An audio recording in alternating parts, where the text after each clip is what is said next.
ராமர் ஒரு கற்பனை கதாபாத்திரம்.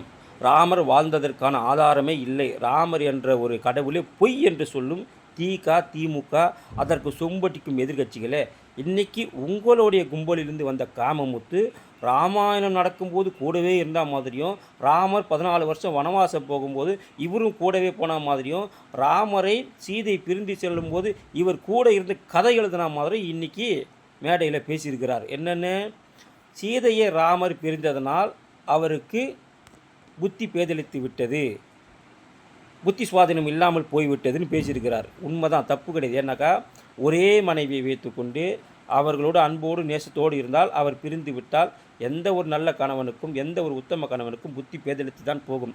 ஆனால் உங்களைப் போல பல மனைவிகள், பல இணைவிகள், பல துணைவிகள், வீட்டுக்கு வீடு பொண்டாட்டி, தெருக்கு தெரு வப்பாட்டியை வச்சிருக்கிறவனுக்கெல்லாம் அது பொருந்தாது.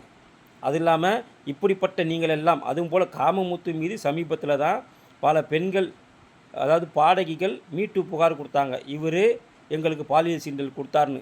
இப்படிப்பட்ட கேடுகட்ட அயோக்கியத்தனமான காம வெறி பிடித்த காமமுத்து அவர்களே, நீங்கள் ராமரை பற்றும் ராமர் வரலாற்றை பற்றி பேசுவதற்கோ உங்களுக்கு என்ன தகுதி இருக்குது?